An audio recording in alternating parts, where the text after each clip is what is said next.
Merci beaucoup. Bonjour à tout le monde. Ça fait toujours extrêmement plaisir de voir des conférences techniques à Paris.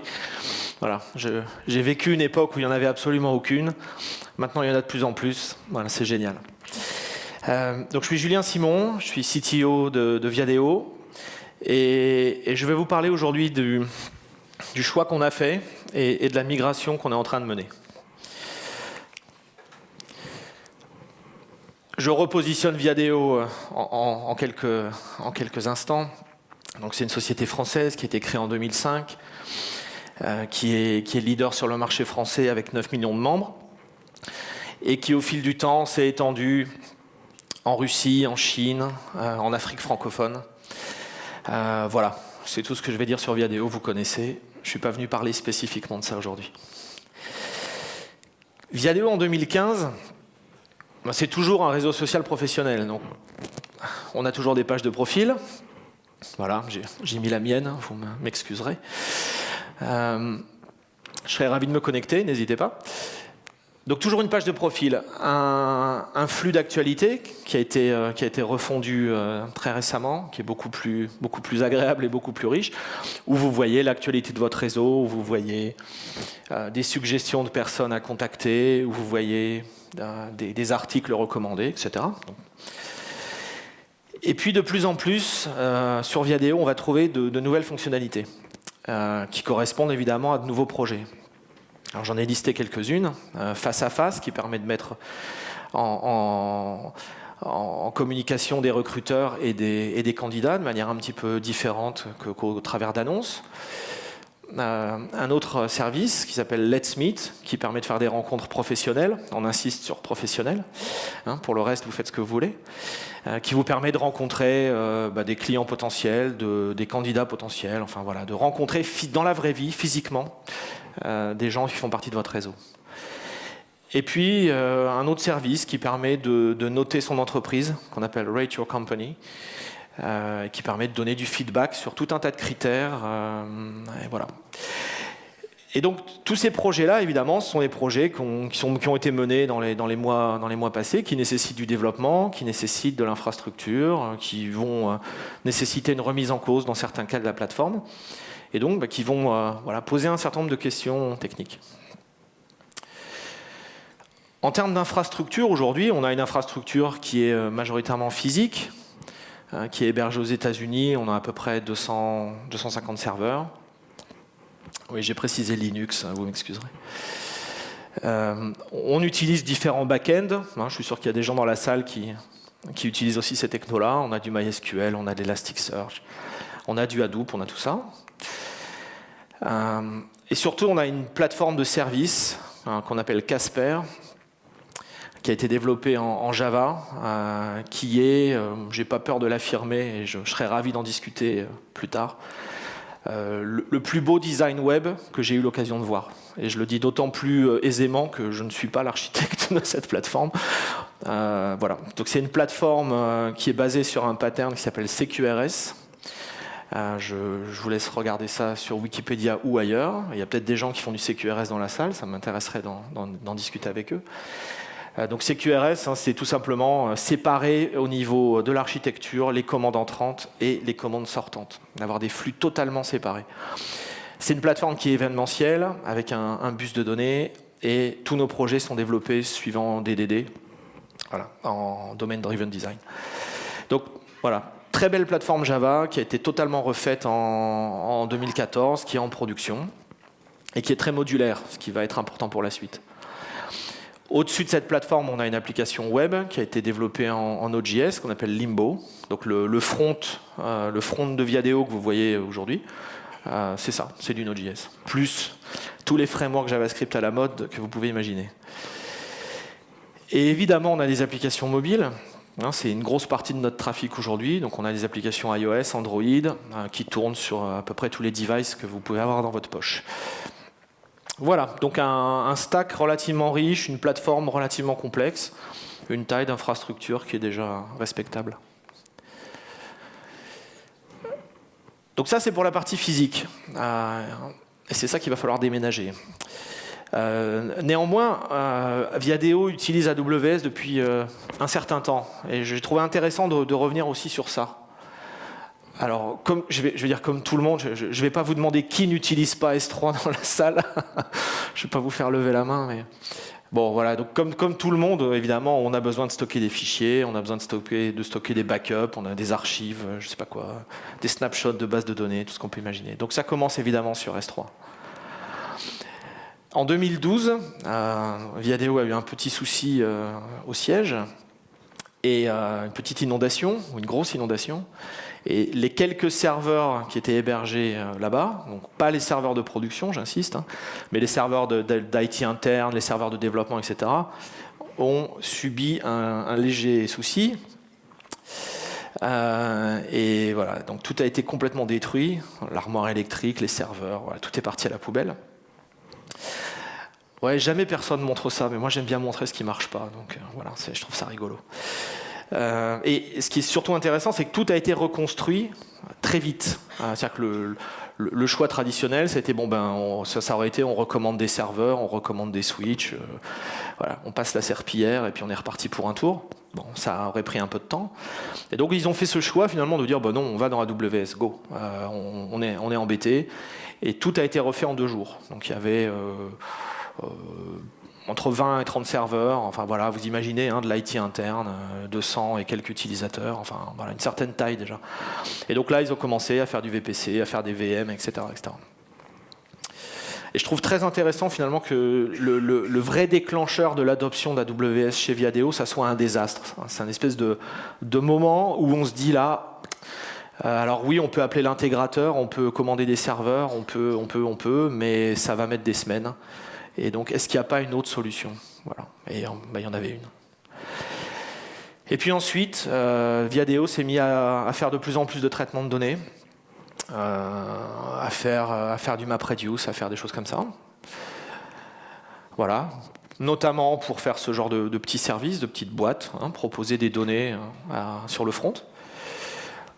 Et puis ça continue, donc plus de data, toujours plus, aussi bien pour le site, pour la partie visible, que pour l'analytics.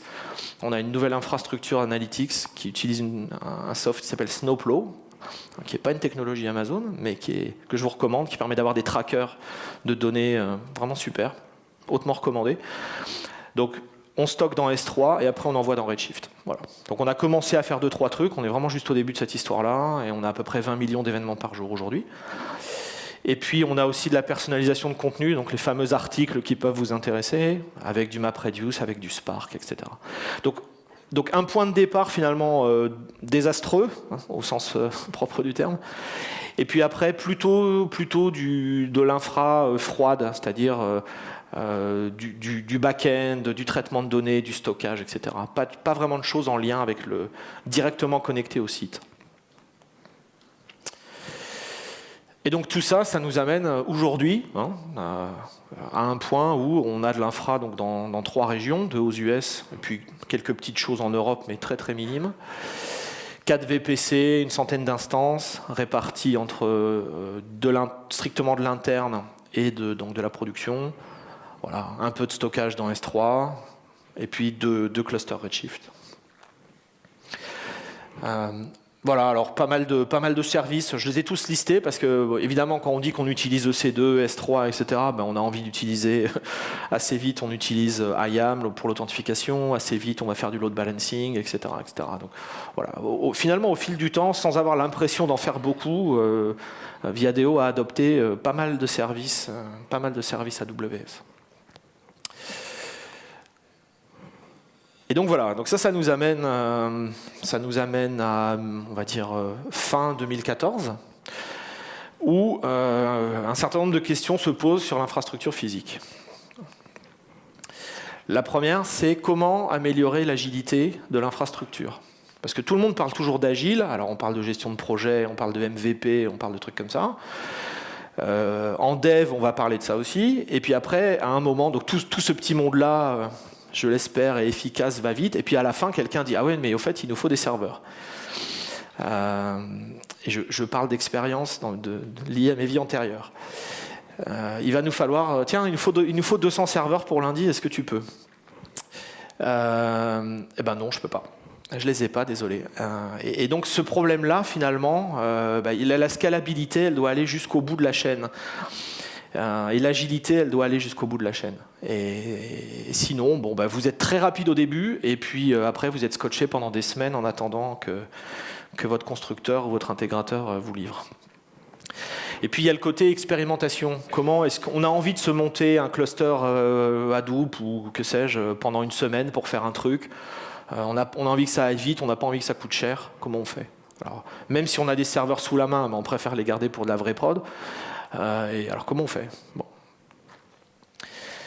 Le deuxième point, c'est quand même un sujet important pour tout le monde, qu'on soit une petite start-up ou une boîte déjà établie, c'est est-ce que je dépense mon argent efficacement?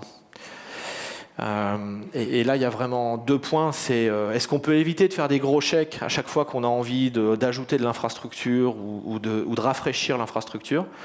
Est-ce qu'on peut éviter le sketch avec le CFO sur je t'assure, il me faut $1 million, sinon on ne va pas y arriver? Et puis deuxième point, est-ce que, et ça a été bien expliqué auparavant, est-ce que la nuit, finalement, je ne peux pas éteindre 80% de mon infra parce que j'ai juste pas de trafic à cette heure-là, quoi. Le troisième point qui est important, c'est comment est-ce qu'on peut avoir un plan de disaster recovery plus efficace que ce qu'on a aujourd'hui. Donc, j'ai mentionné que notre data center était à San Francisco. Vous imaginez assez bien le genre de cauchemar qu'on peut faire. Donc, on a un plan de disaster recovery, mais il est perfectible et voilà, on peut travailler là-dessus. Et on n'a pas envie de bâtir un deuxième data center. On pourrait trouver une zone où il n'y a pas de tremblement de terre, pas d'inondation, pas de choses comme ça. Ça doit exister, mais on n'a pas envie de bâtir un deuxième data center. Et puis il y a toujours ce point-là qui est plus de data, plus de data, plus de data. Et typiquement, voilà, pour faire du Hadoop, pour faire du Spark, pour faire de l'analytics à gros volume, il faut de gros serveurs. Vous connaissez ce problème-là. C'est pas les petites configurations. Il faut beaucoup de disques. Bon. Et ça, en hébergement traditionnel, ça coûte cher. Et c'est d'autant plus embêtant que généralement, c'est des charges qui ne sont pas des charges continues. Il y a des gros pics pendant 1 heure, et puis après, il n'y a plus rien pendant peut-être 2 jours. Et puis, donc, ce n'est pas une charge qui est lissée. Donc, voilà, dimensionner au pic pour des serveurs qui font rien 95% du temps, c'est un peu dommage. Et donc on a creusé ça, donc ce débat-là, il a eu lieu pendant un certain temps chez nous, on a fait pas mal d'études, et on s'est dit que on voyait finalement qu'une bonne solution, qui était de tout mettre dans AWS. Et pareil, Stéphane l'a expliqué tout à l'heure, mais le point important pour nous, c'est qu'on veut faire notre vrai boulot. Alors chacun peut avoir sa définition du vrai boulot, mais en tout cas dans mon équipe, personne ne considère que c'est son boulot d'aller changer des disques durs cassés, ou d'aller ouvrir des cartons et de racker des serveurs pendant des jours et des jours. On a tous fait ça, ça a été amusant jusqu'à un certain point, je pense que maintenant on a envie de faire autre chose. Et autre chose, c'est améliorer notre site, améliorer nos services. On ne veut plus avoir d'ennuis avec les constructeurs de matériel, on ne veut plus avoir d'ennuis avec les intégrateurs, on ne veut plus avoir d'ennuis avec les licences. Je pourrais écrire un livre sur le sujet. Je ne veux plus passer ma journée, et ma soirée et mes week-ends à gérer ce genre de problème. J'en ai ras-le-bol, voilà, je le dis. Je suis désolé s'il y a des constructeurs ou des intégrateurs dans la salle. De toute façon, je me suis fâché avec tous ceux de France et de Navarre, donc il n'y a aucun problème. L'expérimentation, le redéploiement, le scaling, tout ça, c'est à portée de clic. Et puis il y a un point que peut-être vous n'avez pas encore étudié à fond, mais c'est l'écosystème finalement de toutes les boîtes, toutes les boîtes SaaS qui tournent dans AWS. Alors ça change tous les jours, il y en a plein, mais ça devient presque un réflexe de dire tiens, on voudrait faire ce truc-là, est-ce qu'il n'y a pas quelqu'un un partenaire SaaS dans AWS qui fait déjà ce truc-là? Voilà, c'est assez intéressant, ça accélère encore vos projets. Bon, il y a un point, j'enfonce une porte ouverte, mais on l'utilise depuis des années, ça marche. Voilà, ça marche. Il n'y a pas vraiment de soucis, il n'y a pas vraiment de surprise. En tout cas, beaucoup moins qu'avec de l'infrastructure physique. CloudFormation, c'est de la magie. Voilà, c'est magique, c'est infrastructure as code. On pousse dans GitHub et puis on a des serveurs. Moi, je vais vous montrer ça après, c'est super. J'adore.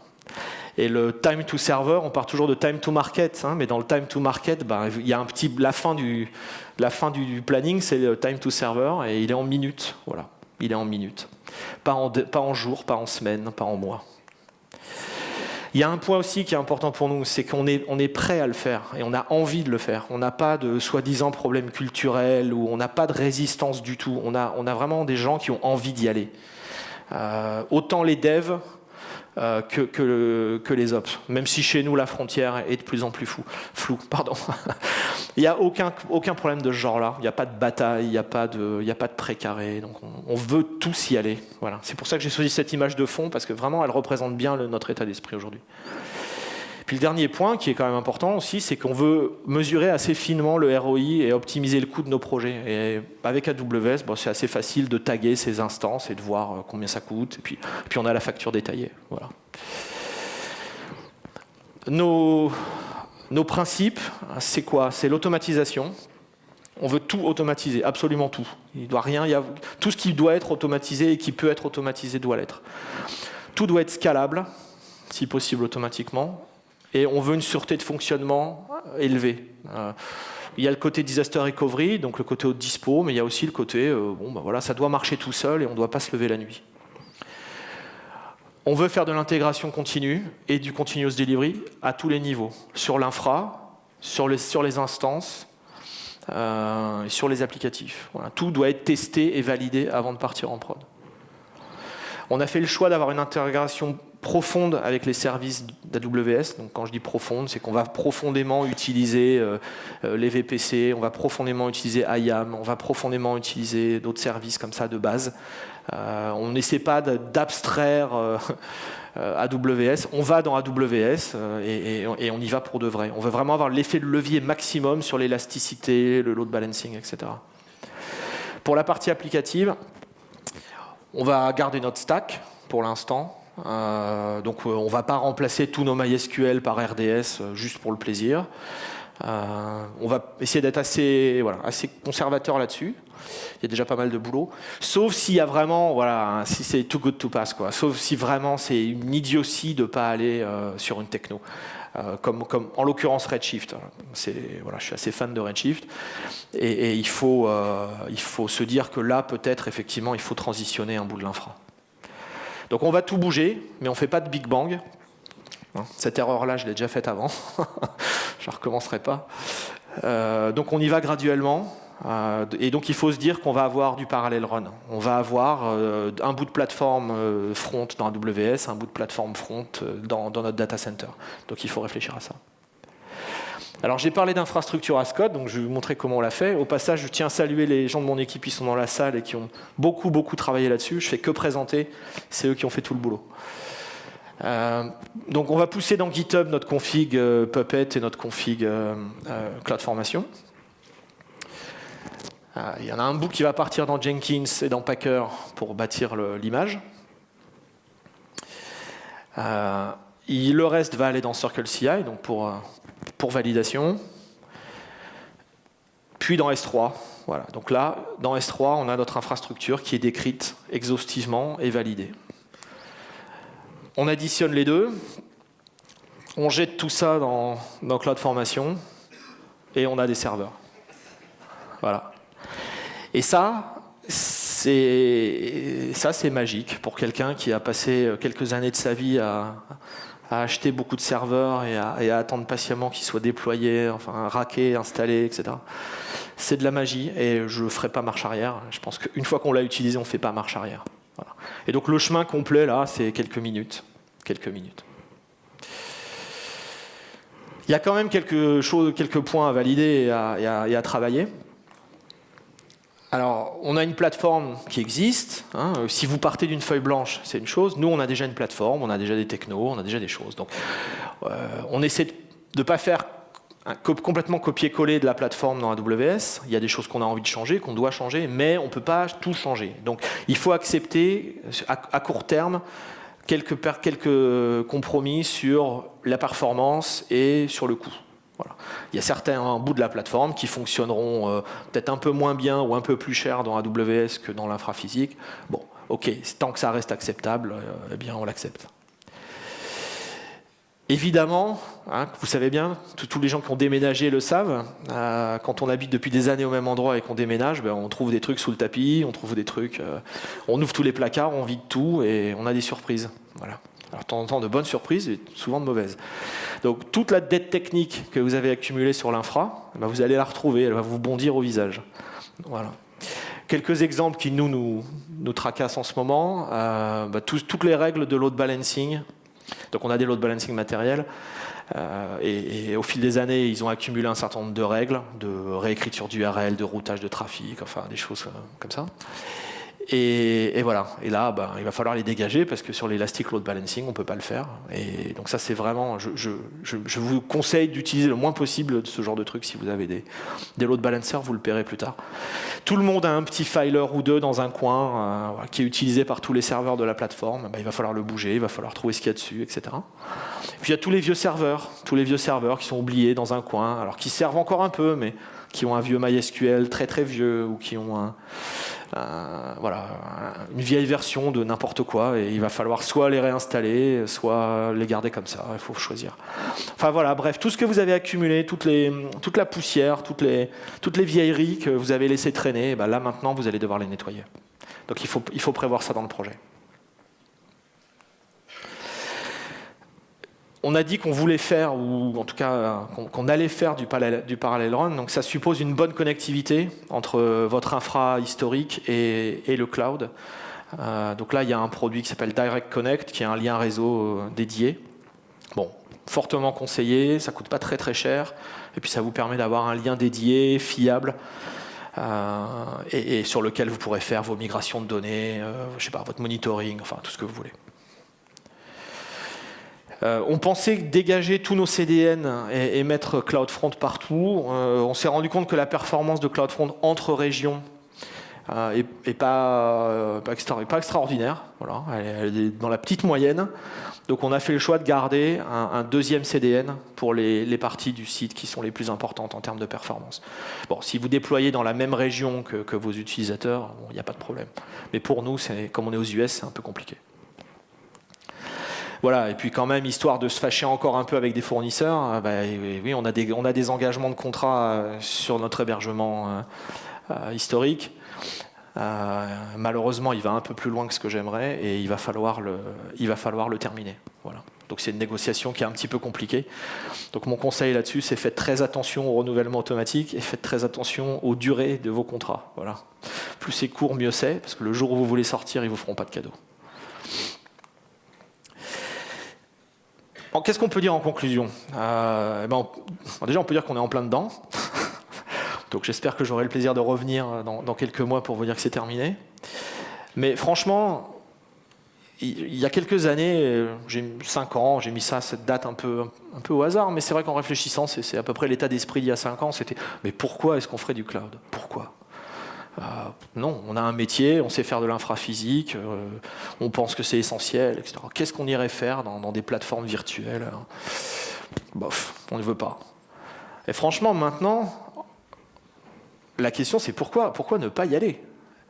Et je vous dis ça d'autant plus aisément que pendant à peu près 10 ans, moi j'ai fait de l'infra-physique. Voilà. Et je me dis franchement, je vois les problèmes que j'ai eu avec ça, et le gain que je peux avoir avec un cloud comme AWS, je me dis pourquoi j'irai pas ? Qu'est-ce qui fait que j'irai pas ? Alors, je suis pas évangéliste AWS, hein, je le précise. Donc il peut y avoir de bonnes raisons de ne pas y aller. Hein. Il peut y avoir de bonnes raisons de ne pas y aller. On pourra en parler, j'ai plus de temps, donc je ne vais pas élaborer. J'entends très bien que certaines sociétés ont des raisons importantes, bloquantes pour y aller. Mais franchement, la plupart des gens avec qui je discute, c'est juste de mauvaises raisons. Voilà. C'est juste de mauvaises raisons. Donc soit ils ont la trouille, soit ils ont une équipe de prod qui traîne les pieds, soit.